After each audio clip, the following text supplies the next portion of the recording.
मेरे तमाम दर्शकों को, श्रोताओं को चरण वंदन।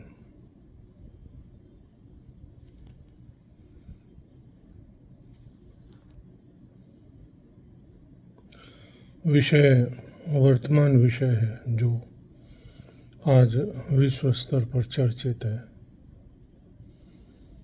बहुत ही गंभीर विषय है। सोचा इस पर मैं मेरे जीवन के अनुभवों को भी सम्मिलित करूं तथा मानवता के मध्य अपने विचार रखूं। मैं डॉक्टर मोहनलाल शर्मा, जो एक छोटे से हॉस्पिटल रजत हॉस्पिटल के नाम से है, मेड़ता सिटी में, जो नागौर जिला और राजस्थान में है, वहाँ निजी चिकित्सक हूँ। मैं आजीवन निजी चिकित्सक ही रहा, कभी सरकारी नौकरी नहीं की मैंने।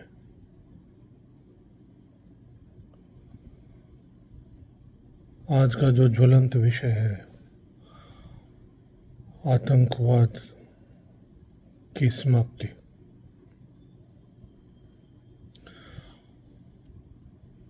आतंककारियों ने भारत की मानवता पर क्रूरता की। उसके बदले में भारत की सेना ने पाकिस्तान के साथ बदला लेने की क्रूरता की। दोनों ही क्रूर है, दोनों ही एक्शन क्रूर है। वहाँ भी 150 मेरी मानवता का अंत किया है भारतीय फौज ने, और इधर आतंककारियों ने 26 परिवारों को उजाड़ा है। दोनों नकारात्मक प्रतिशोध के सूचक हैं। नकारात्मक प्रतिशोध का मैं भली भांति आपको अर्थ बताता हूँ। प्रतिशोध दो प्रकार के होते हैं, नकारात्मक और सकारात्मक। अतीत ने इवन श्रीमद् गीता, भागवत पुराण, रामायण,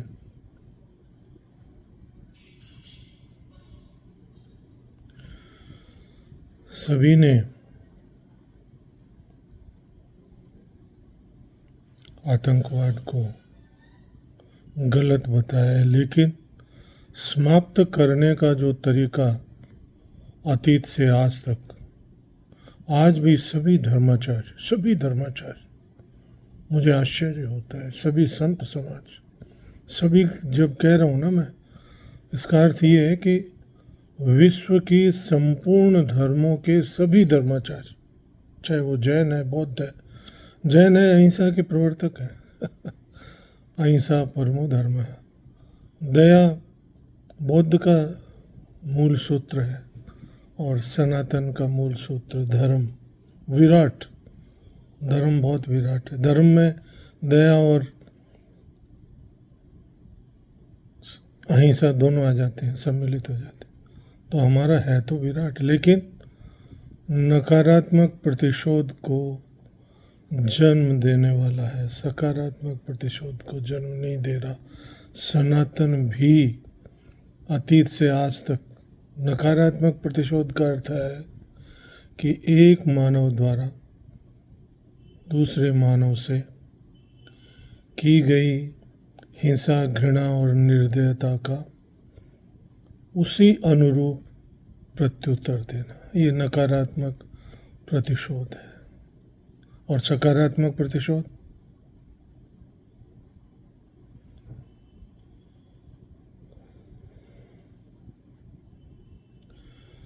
किसी मानव द्वारा दूसरे मानव से की गई हिंसा, घृणा, निर्दयता का,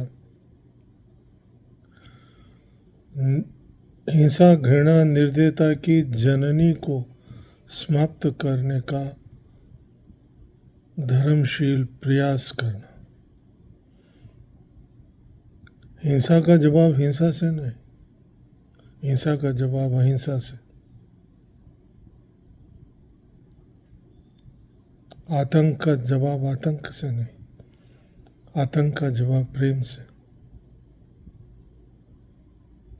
घृणा से नहीं,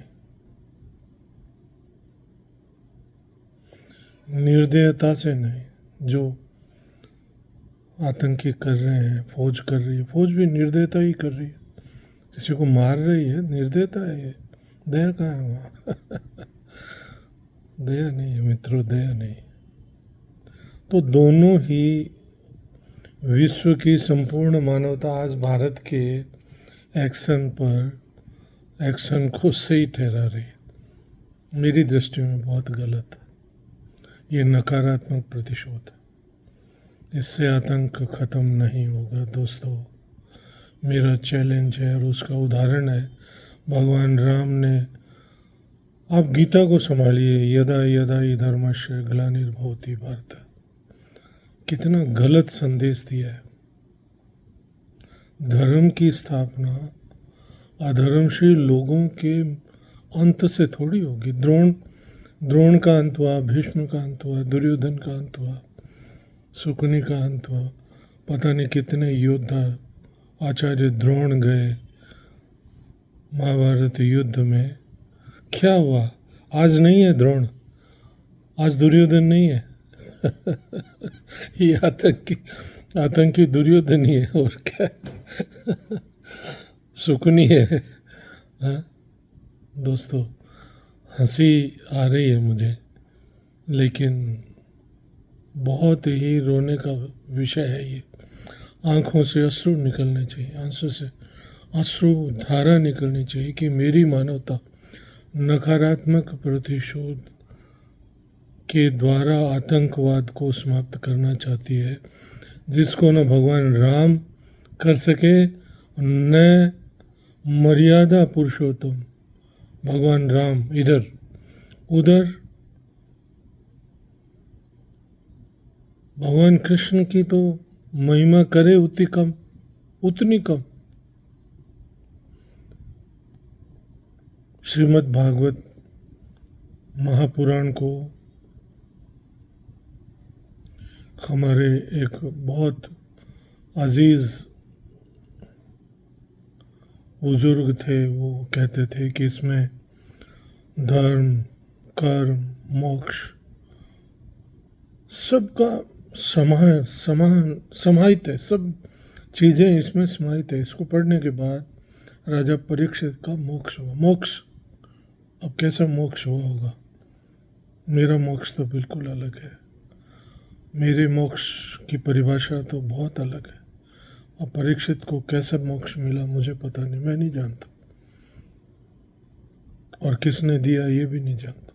वर्णन है लेकिन पता नहीं, कुछ भी मालूम नहीं पड़ा। 73 साल पूरे कर लिए, लेकिन किसी भी संत को उस अवस्था में नहीं देखा मोक्ष जीवित जी जिसने मोक्ष प्राप्त कर लिया हो, जिसको गारंटेड मोक्ष कहते हैं कि भाई मृत्यु के बाद में वो गोलोक धाम में जाएगा। तो मोक्ष की जो अतीत की परिभाषा है, तो इसलिए मैं पुनः विषय पर आता हूँ, मोक्ष पर नहीं जाता। अपना विषय आतंकवाद है और नकारात्मक प्रतिशोध है। नकारात्मक प्रतिशोध में हिंसा का जवाब हिंसा से, घृणा का जवाब घृणा से। फिर धर्म कैसे स्थापित होगा ये बताइए। भगवान राम ने रावण को मारा। रावण के साथ अनेक राक्षसों का वध हुआ। क्या हुआ उससे? आज रावण नहीं है क्या? वो नकारात्मक प्रतिशोध था भगवान का। मैं उसको सकारात्मक प्रतिशोध नहीं। नकारात्मक प्रतिशोध से तो नकारात्मकता ही उत्पन्न होगी, हिंसा और भड़केगी, घृणा और भड़केगी, निर्दयता और भड़केगी, उसका ज़्यादा विस्तार होगा, तेज़ गति से होगा। हमें हिंसा अगर समाप्त करनी है तो अहिंसा के द्वारा ही वो समाप्त हो सकती है दोस्तों। घृणा समाप्त करनी है तो प्रेम द्वारा ही घृणा समाप्त हो सकती है। निर्दयता समाप्त करनी है तो दया के द्वारा ही निर्दयता समाप्त हो सकती है अपने जीवन में। तो भला नकारात्मक प्रतिशोध से आतंक कैसे खत्म होगा? न भगवान राम से आतंक खत्म हुआ, न भगवान कृष्ण से आतंक न नरसिंह भगवान से हुआ, या जितने भी अवतार हुए सभी ने प्रयास किया अपने अपने स्तर पर, और गीता ने तो बहुत कुछ लिख दिया। नकारात्मक प्रतिशोध को बुलंदी से गीता ने प्रकाशित किया, स्थापित किया है। सोचने की जरूरत नहीं है, परिणाम हमारे सामने। आज भी हम आतंक झेल रहे हैं, आज भी हम अधर्मशीलता से पीड़ित हैं। धर्मशीलता मीलों दूर है हमारे वाणी, हमारे कर्म, हमारी लेखनी में, मीलों दूर है दोस्तों। तो सकारात्मक प्रतिशोध कैसे स्थापित हो, ये विषय है जिस पर मैंने कहीं नहीं पढ़ा। ये मेरी अंतरात्मा का, कुदरतन प्रेरणा का, मेरी 7 वर्ष की आयु से आज तक के चिंतन का, मेरा चिंतन का। मैं डॉक्टरी तो देखो सही बताऊं मैं आपको, बिना मन ही करता रहा। मेरा मन कहीं और था, मेरी बुद्धि कहीं और थी। मानवता मेरी दुखी क्यों है, मेरी मानवता दुखी क्यों है? इतनी विशाल प्रकृति की धनी, जिस पर 5 तत्व प्रकृति बिना पैसे के बरसा रही है। वायु हमें दे रही है, अग्नि दे रही है, पृथ्वी दे रही है, आकाश दे रही है, जल दे रहा है। और क्या क्या, क्या बताएं आपको? जिस शक्तिशाली प्रकृति ने हमें इतनी बड़ी संपदा दी है, फिर भी हम दुखी हैं। किस संपदा को प्राप्त करना चाह रहे हैं? नकारात्मक प्रतिशोध से कौन सी संपदा मिलेगी? नकारात्मक प्रतिशोध से हिंसा मिलेगी, घृणा मिलेगी, निर्दयता मिलेगी। अहिंसा, प्रेम और दया का सूत्रपात मित्रों नहीं होगा तो हमें पापी से नहीं, पाप की जननी को समाप्त करना है। हमें पापी से बदला नहीं लेना, हमें ये देखना है कि पापी पाप क्यों कर रहा है, उसकी क्या व्यवस्था है। देखिए मैं आपको बता देता हूँ, बिल्कुल मेरा बहुत सटीक साफ सुथरा चिंतन है कि अनुशासनहीनता जटिल, दुखद और ध्येय विमुख है। अनुशासनहीनता एवं अधर्मशीलता दोनों। जहाँ हम अनुशासनहीन होंगे वहीं हम अधर्मशील होंगे, और जहाँ अधर्मशील हो रहे हैं वहाँ अनुशासनहीन हो रहे हैं। इतनी जटिल को तो हम अपना रहे हैं, और दूसरी तरफ अनुशासन बद्धता सरल, सुखद और ध्येय पोषित होती है, उससे दूर जा रहे हैं। कहाँ गड़बड़ है? एक गड़बड़ तो आज एक गड़बड़ पर ही बात करूँगा वो है नकारात्मक प्रतिशोध। अर्थात किसी मानव द्वारा की गई हिंसा, घृणा, निर्दयता का उसके द्वारा हुई अधर्मशीलता की जननी के अंत का प्रयास करना, जननी को समाप्त करने का प्रयास करना, ये सकारात्मक प्रतिशोध है। कि वो मनुष्य क्यों अनुशासनहीन है, क्यों अधर्मशील है, जो जटिल है कार्य, दुखद है, उसको दुख हो रहा है, खुद को दुख हो रहा है, आप किसी भी अपराधी से बात कर ली, मैंने बहुत जेलों में जाके अपराधियों से बात की है मैंने अपने जीवन में, और भी जहाँ भी मुझे अपराध का दंड काट के लोग मिले उनसे मैं मिलने गया, मन से नहीं चाहते थे, अनायास हो गया, क्या करें, अनायास हो गया, बहुत गलत हुआ। दुखद है, जेल जाना पड़ता है, दंड भुगतना पड़ता है, फिर भी कर रहे हैं। हमारी व्यवस्था जिम्मेवार है इसकी। देखो मित्रों, एक बात सुन लो,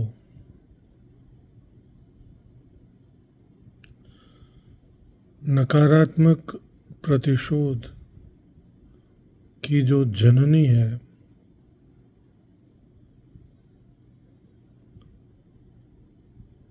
वो हमारी व्यक्ति आश्रित पारिवारिक संरचना और नियम है।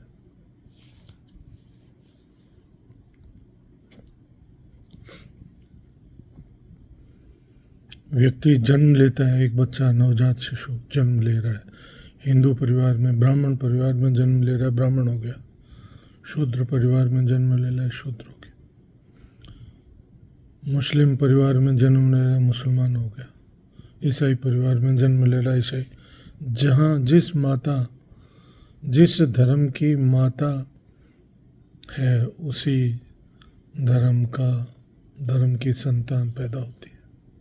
उसे जन्म से ही मुसलमान, ईसाई, हिंदू इत्यादि इत्यादि बना देते हैं, जन्म से ही उसके टीका लगा देते हैं, उसका ताज पोश कर देते हैं। कोई हिंदू ब्राह्मण है तो बहुत बड़ा है, तो हरिजन है, ध्यान रखना। और मनुष्य में फर्क क्या है? किसी भी दो मनुष्य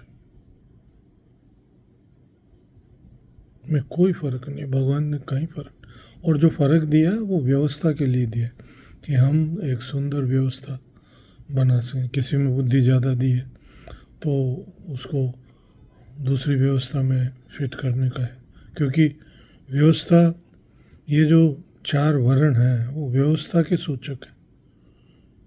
ब्राह्मण, क्षत्रिय, वैश्य और शूद्र, ये व्यवस्था है, ये व्यवस्था के सूचक है, जाति प्रधान नहीं है। वर्ण कहते हैं इसको, वर्ण प्रधान है, और वर्ण जो मिलता था वो कर्म के आधार पर मिलता था।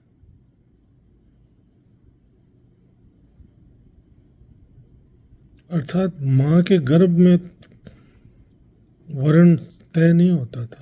माँ के गर्भ के पश्चात जब बालक या बालिका वयस्क होती, विद्वान होती, तो वो ब्राह्मण बन जाती, चाहे वो शूद्र के परिवार में पैदा हुई है और बहुत वीर और बलवान, तो उसको क्षत्रिय वर्ण दिया जाता था। जो सेवा भावी है, जिसकी बुद्धि इतनी तीव्र नहीं है, वो सेवा में बड़ी श्रद्धा से सेवा करता है, पूरे समाज की सेवा करता है। ऐसे महान संत को, संत स्वरूप को मैं संत स्वरूप कहता हूँ। ईश्वरीय बेहद कृपा है। ये 4 वर्ण जो हैं, ये व्यवस्था है, इस व्यवस्था को समझना होगा। जाति नहीं है, ये वर्ण व्यवस्था है, जीवन की व्यवस्था है। लेकिन आज अब इसकी जननी कौन है? हमें जन्म से कौन मुसलमान बना रहा है? परिवार। परिवार कौन बना रहा है? विवाह। हम शादी करते हैं तभी तो परिवार बनता है। जब परिवार बनता है तो उसके साथ ही हमें धर्म से आवृत कर देते हैं कि आप हिंदू हैं, आप मुसलमान हैं। अगर मित्रों हम व्यक्ति आश्रित, ये जो व्यक्ति आश्रित पारिवारिक व्यवस्था है, जो नकारात्मक प्रतिशोध की जननी है, जो आतंक की जननी है, जो हिंसा की जननी है, घृणा की जननी है, निर्दयता की जननी है, उसे समाप्त कर राष्ट्र आश्रित पारिवारिक संरचना एवं नियमों का निर्माण करना होगा, जिसमें प्रत्येक संतान जब जन्म लेगी तो वो राष्ट्र की होगी, उसको अपनी माँ का, उसकी माँ और पिता राष्ट्र होगा, उसकी पालना, उसको निरंतर धर्मशील बनाए रखते हुए आध्यात्म फलित मानवीय ध्येय से परिपूर्ण जीवन प्रदान करने का दायित्व शासन का होगा। किसी माँ का और किसी पिता का तो उसको ज्ञान ही नहीं होगा कि पिता कौन है। माँ का भी ज्ञान नहीं होगा, क्योंकि जन्म के तुरंत पश्चात ऐसी व्यवस्था में उसको पालने पोसने में तुरंत पश्चात या आफ्टर 6 मंथ जब से वो होश संभालेगी, 6 मंथ ब्रेस्ट फीडिंग जरूरी है, तो माँ के पास रखा जाए, बाद में उसको अलग व्यवस्था में हो, जहाँ अलग टाइप की नर्सिंग हो, अलग टाइप का लालन पोषण, आदर्श, समान और आदर्श राष्ट्र की संतान है वो किसी व्यक्ति की संतान नहीं है। तो इसमें विवाह प्रथा समाप्त करनी पड़ेगी हमें। विवाह प्रथा समाप्त कर सरल का मतलब क्या हुआ? लिंग, रंग, स्थान, जाति, धर्म, संप्रदाय और से मुक्त, से रिक्त अवस्था सरल अवस्था है। सरल का मतलब ये हुआ कि जो यौन कर्म है वो सरल होना चाहिए, सरल की व्यवस्था की जाएगी। स्वस्थ अर्थात यौन रोग मुक्त, प्राकृतिक का अर्थ सिर्फ स्त्री और पुरुष के मध्य यौन कर्म होना चाहिए। अप्राकृतिक यौन कर्म अधर्मशीलता का द्योतक है। व्यवस्था मुक्त मानवीय ध्येय प्राप्ति की व्यवस्था है। देखिए, कोई भी मनुष्य ऐसा नहीं है जिसका ध्येय आध्यात्म फलित मानवीय ध्येय की प्राप्ति करने का ध्येय ना हो। मोक्ष, यश, सुख, शांति एवं आनंद, ये चार अध्यात्म के 4 सूत्र हैं। मोक्ष, यश, सुख, शांति और आनंद, ये 5। जिसकी प्राप्ति करने की इच्छा नहीं हो, ऐसा कोई मानव नहीं, वो शासन द्वारा दी जाएगी, शासकीय व्यवस्था में दी जाएगी, वो उसकी चिंता नहीं होगी। और दोस्तों, एक मेरा सटीक सूत्र है कि कोई भी मनुष्य, विश्व का कोई भी मनुष्य अपने किसी भी प्रयास से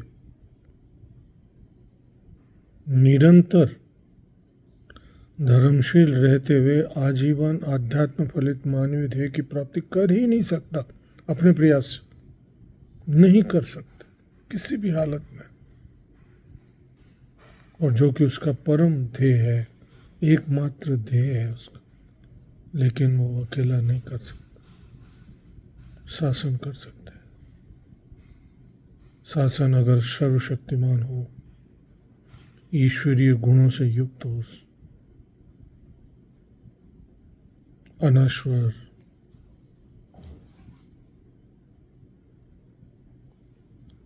तो वो प्रत्येक मनुष्य को समान रूप से, जिसका समान हर मानव को जन्मजात अधिकार है आध्यात्म फलित मानवीय ध्येय की प्राप्ति करना, उसका जन्मजात अधिकार है, कर्तव्य नहीं है। कर्तव्य तो नहीं है उसका, कर्तव्य है धर्मशीलता का अनुसरण करना, ये कर्तव्य है। और प्राप्ति क्या है? प्राप्ति है समान आध्यात्म फलित मानवीय ध्येय की प्राप्ति के लिए। ये दोनों ही काम शासन करेंगे, धर्मशील व्यवस्था का निर्माण और आध्यात्म फलित मानवीय ध्येय की प्राप्ति। तो भला कौन आतंक हो, कहाँ आतंक पैदा होगा? आप बताइए। जब अपार बुद्धि के धनी व्यक्ति को सफाई कर्मचारी के समान सुविधा है। इसका उल्टा बोलूँ मैं कि भाई जब सब सफाई कर्मचारी को उस विशाल मस्तिष्क के धनी शासन में विराजमान व्यक्ति के बराबर जब उसको मानवीय ध्येय की प्राप्ति हो रही है समान रूप से, तो भला कौन अधर्मशीलता का पालना करेगा, कौन अनुशासनहीन होगा।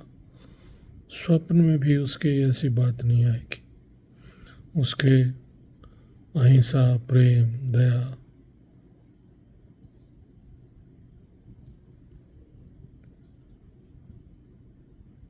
सत्य, अहिंसा, अपरिग्रह, मितव्यय, प्रेम, दया, सेवा, श्रद्धा एवं क्षमा 9 सूत्र हैं ये धर्म के। सत्य, अहिंसा, अपरिग्रह, मितव्यय, प्रेम, दया, सेवा, श्रद्धा एवं क्षमा।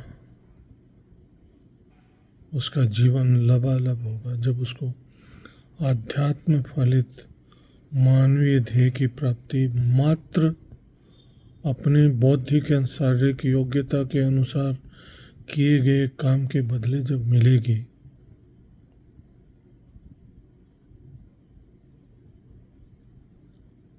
तो वो अनुशासनहीनता का परिचय क्यों देगा, जो जटिल है, दुखद है, ध्येय विमुख है।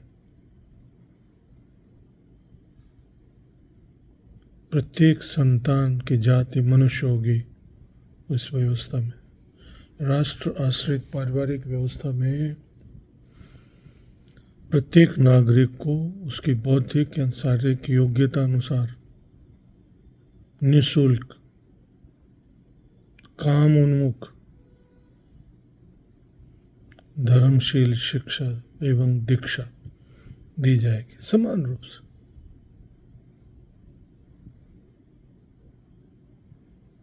अर्थात कहीं भेद नहीं।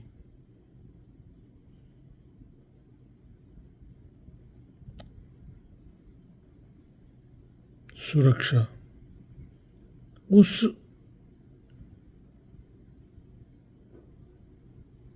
शिक्षा के द्वारा या जो शिक्षा जिसको मिली है उसी के अनुसार उसको अनिवार्य रूप से शासन द्वारा काम प्रदान किया जाएगा, रोजगार प्रदान किया जाएगा, जिसका लाभ राष्ट्रीय कोष में परिकृत होगा, व्यक्ति पर नहीं। व्यक्ति के पास 1 रुपया भी नहीं होगा, 1 रुपया भी व्यक्ति के पास नहीं होगा, सब राष्ट्रीय कोष में जाएगा और राष्ट्रीय कोष से समान रूप से मानवीय ध्येय प्राप्ति के लिए, प्रत्येक नागरिक के मानवीय ध्येय प्राप्ति के लिए व्यय होगा, दूसरा कोई व्यय होगा ही नहीं।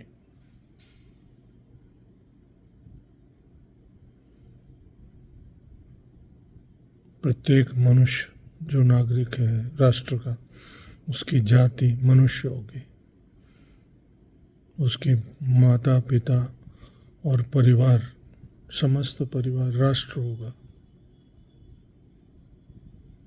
विश्व उसका समाज होगा। विश्व की संपूर्ण मानवता का एक ही मानवीय संप्रदाय होकर एक समाज होगा। संपूर्ण मानवता का संप्रदाय मानवीय होगा, मानवीय संप्रदाय।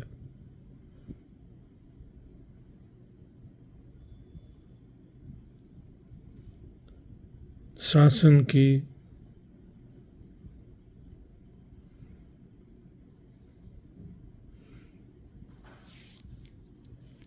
धर्मशील संरचना की पालना करना प्रत्येक नागरिक का धर्म होगा और शासन द्वारा प्रतिपादित नियमों की पालना करना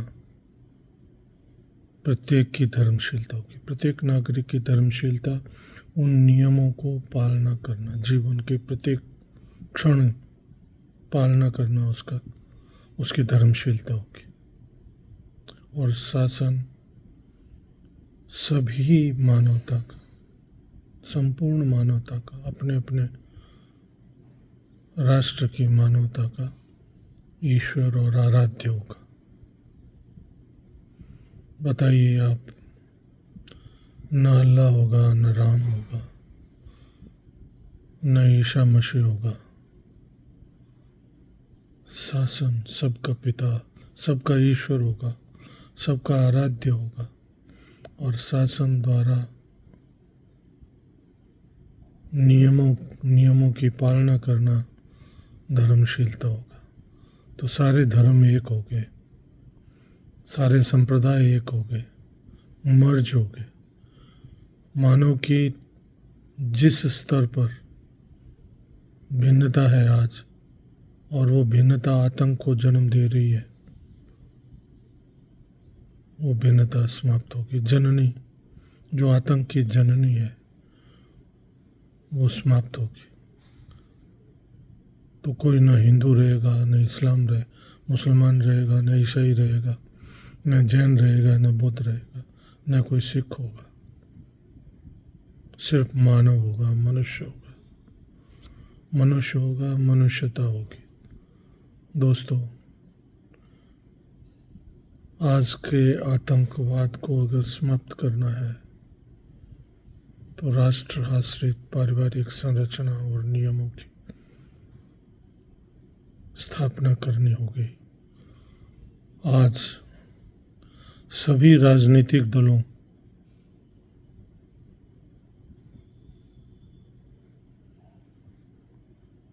के पालन करने वाले, अग्रिम पंक्ति एवं पालन करने वाले फॉलोअर्स,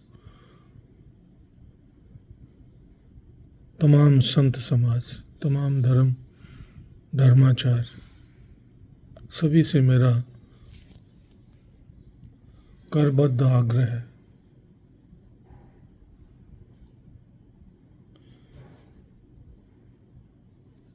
कि आप राष्ट्र आश्रित पारिवारिक संरचना और नियम पर विचार करें और उसकी स्थापना के लिए भरपूर कोशिश करें। तभी विश्व से आतंकवाद की समाप्ति संभव है। नहीं तो मित्रों,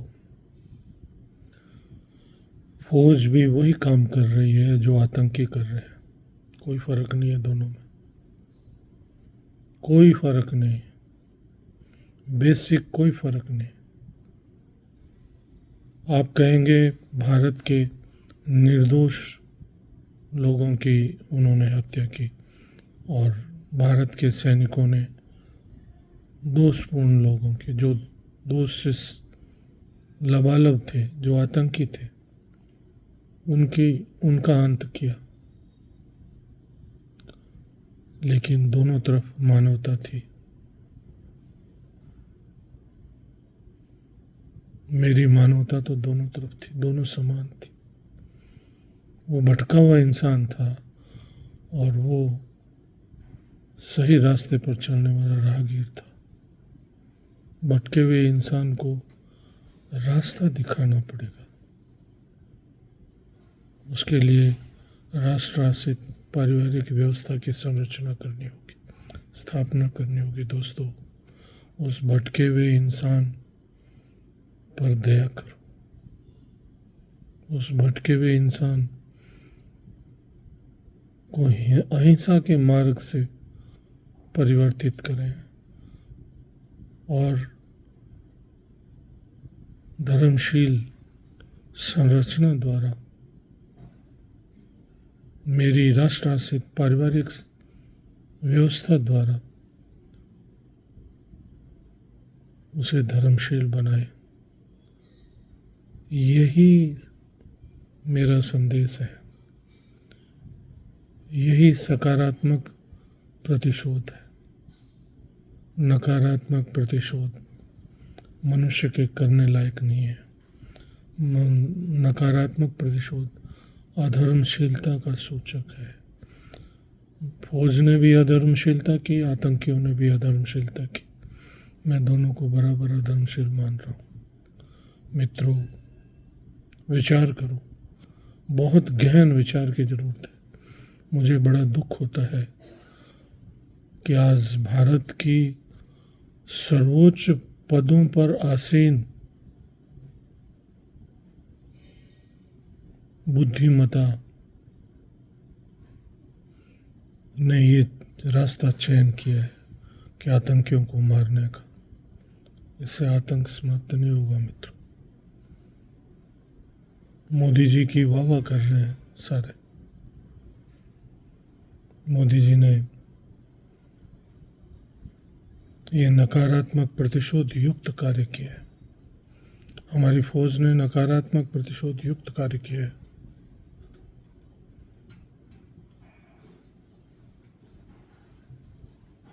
दोस्तों, इस पर विचार करो, बहुत गहरा विचार करना है, बहुत ही गहरा। हमें पापी से नहीं, पाप से घृणा करनी, अहिंसा से, हिंसा से घृणा करनी, हिंसक से नहीं जिसने हिंसा की। आतंकियों से घृणा नहीं करनी, आतंकवाद से घृणा करनी। दोस्तों, मैं आज मेरे विचारों को यहीं विराम दे रहा हूँ और पुनः मेरे संपूर्ण श्रोताओं को नमन कर रहा हूँ कि वो मेरे विचारों पर विचार करें और मानवता के कल्याण के मार्ग में अपना जीवन समर्पित करें।